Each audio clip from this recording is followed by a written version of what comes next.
This is the second half of our pre-twinkle video, and we did rhythms from the twinkle variations on the first video, and we'll start out today by reviewing some of those and then getting into some other things that are new.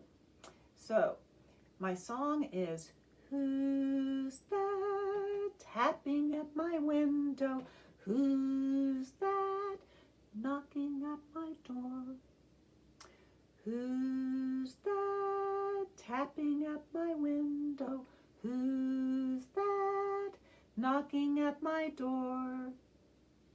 So I'm going to tap a rhythm and you tap it after me. Who's that tapping at my window? Who's that knocking at my door?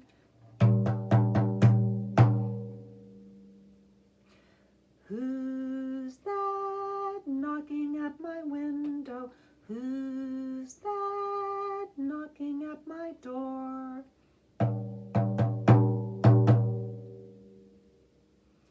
Who's that tapping at my window? Who's that tapping at my door?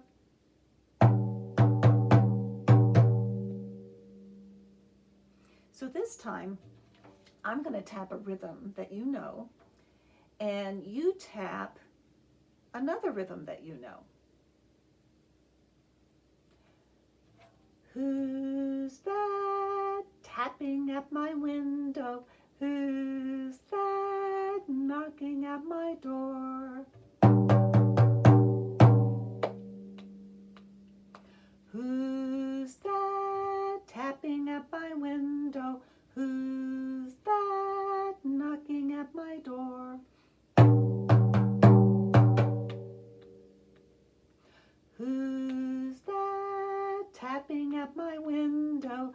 Who's that knocking at my door? Who's that tapping at my window? Who's that knocking at my door? Was it harder to make up a rhythm that you know when I was doing something else? It was easier just to imitate, wasn't it? So you're having to come up with your own rhythm in your own mind, and that takes a lot of skill and it takes a lot of practice to do. So the song that I'm singing, "Who's That?" starts out like "Twinkle, Twinkle." Twinkle, twinkle. There's a skip of what we call a fifth. A fifth is a distance of 5 notes. If I played a fifth on the piano, 1, 2, 3, 4, 5, there are 5 notes there. And so if we did it with our do, so, we've got a big jump there. So if we did hands for our twinkle, it would be looking the same. Twinkle, twinkle. It's the same, what we call interval. It's the same distance between the notes. Now pianists, if you put your thumb on a C and your 5 on a G and played those 2 notes, either one at the time or at the same time, you have a fifth. String players have their instruments tuned in fifths. So all of our strings are a fifth apart. So if you have a C string and then a G, D, A, and E, they're all 5 notes apart from each other. Either I started low and then I jumped up and jumped up and jumped up and jumped up. So we're going to take one of your strings. It doesn't matter which one. I'm just going to do my G. And you can place it on your knee or in rest position, any place where it's comfortable. And we're just going to sing the song using an open string. like this. Who's that tapping at my window? Who's that knocking at my door? Choose another string. Who's that tapping at my window? Who's that knocking at my door? Place your violin or viola up on your on your shoulder, and place your chin in the chin rest. And you can place your violin hand anywhere that's comfortable to you. If you want to put it here, that's fine, but still be holding with your chin as well. And pianists, you can also sit in front of middle C and start with your right hand and place your thumb on the C above middle C and use that note. So any string will work, and we're gonna do the same tune and play in posture. Play in your playing posture. Okay? Who's that? Ready, go. Who's that tapping at my window? Who's that knocking at my door? Who's that tapping at my window? Who's that knocking at my door? Who's that tapping at my window? Who's that knocking at my door? So we could do one of our twinkle rhythms that way if we wanted to, and that would be the next step. You could take your bow or your thumb on C, and once you've sung, who's that tapping at my window? Who's that knocking at my door? Who's that tapping at my window? Who's that knocking at my door? So you start getting used to playing in time, right? Because as players, we have to get used to playing in time. We can't just play when we want to play. We're playing with other people, or we're playing a piece of music and it's timed. So that's a way of practicing that. Now, another game that you can do that does this is Pop Goes the Weasel. I'll use my violin for this one. And Pop Goes the Weasel goes like this.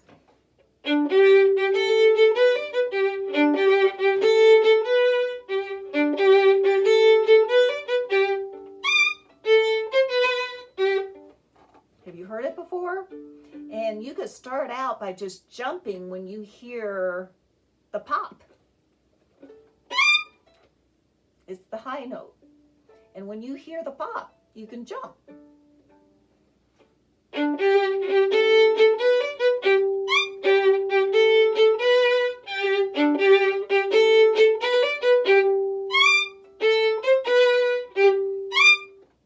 So it may not always be in the place you think it should be. But we're going to play it this time the way it is designed to be played. So we're going to play open D on your instrument. And pianists, you can use a D on the keyboard. It's right next to C, and it sounds like this. And you can use your 2 finger for that note. And when you hear the pop, I want you to play your D. All right? So here's how it goes.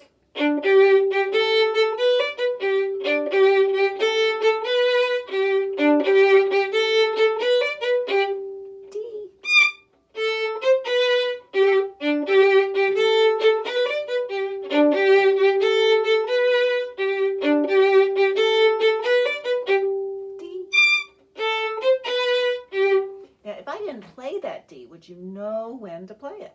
Let's try it and see.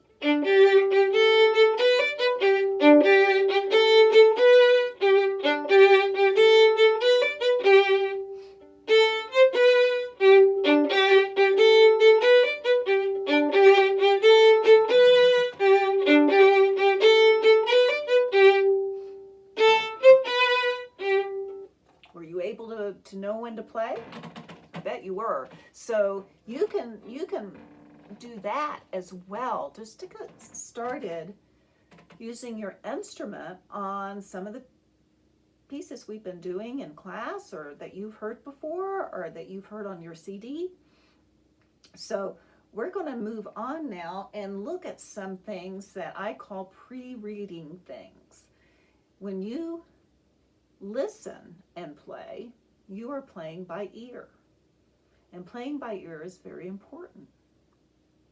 When you are looking at a page and looking at the writings on a page, you're reading and you're learning music that way.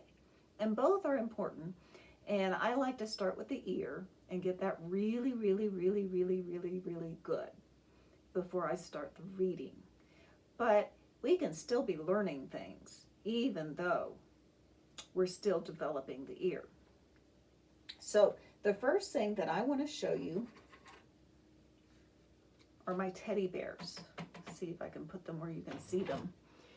Here are my teddy bears.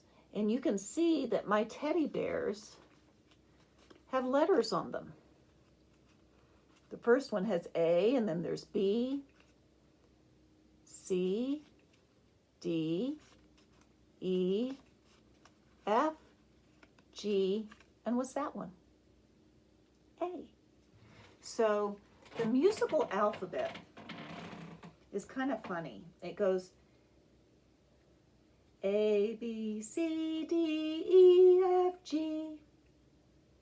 A, B, C, D, E, F, G. A, B, C, D, E, F, G. A, B, C, D, E, F, G.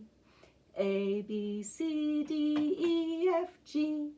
A, B, C, D, E, F, G. That's it. There aren't any H's. There's no S. There aren't any X's. So my teddy bears have a letter for each part of the musical alphabet on them. So I'm going to move this stand up because I think it would be easier for you to see. And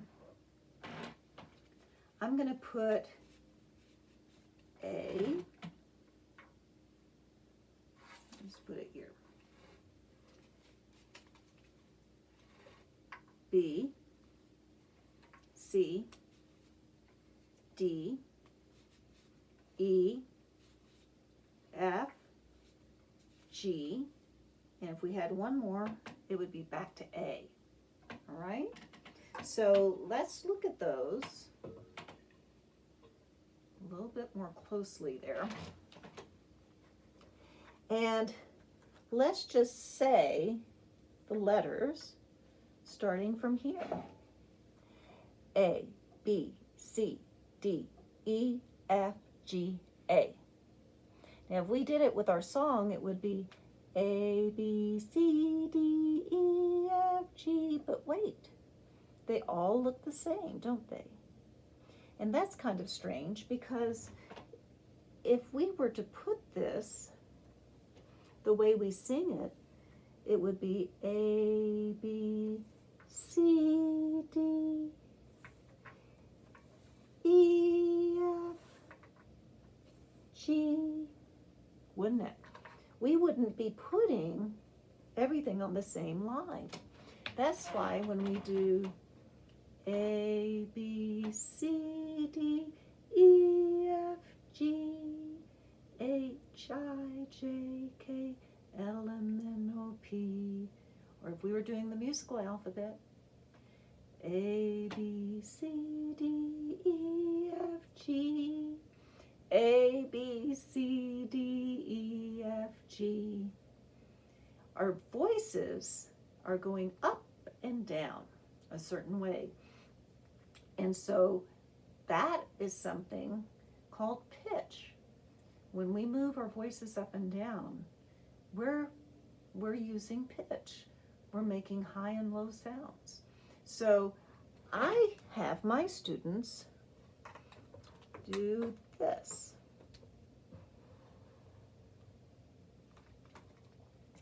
and play, or not play, but place the teddy bears in such a way that it shows that. So let me see if I can get this where it can still be seen. So that way we would have A, B, there, C, D, here,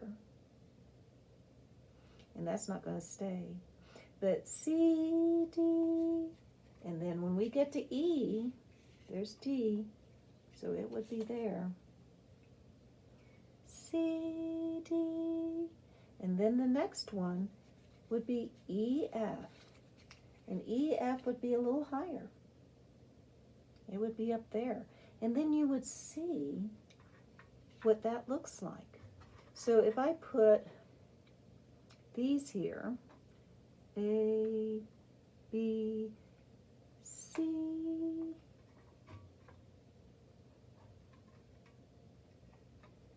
D, E, F, G,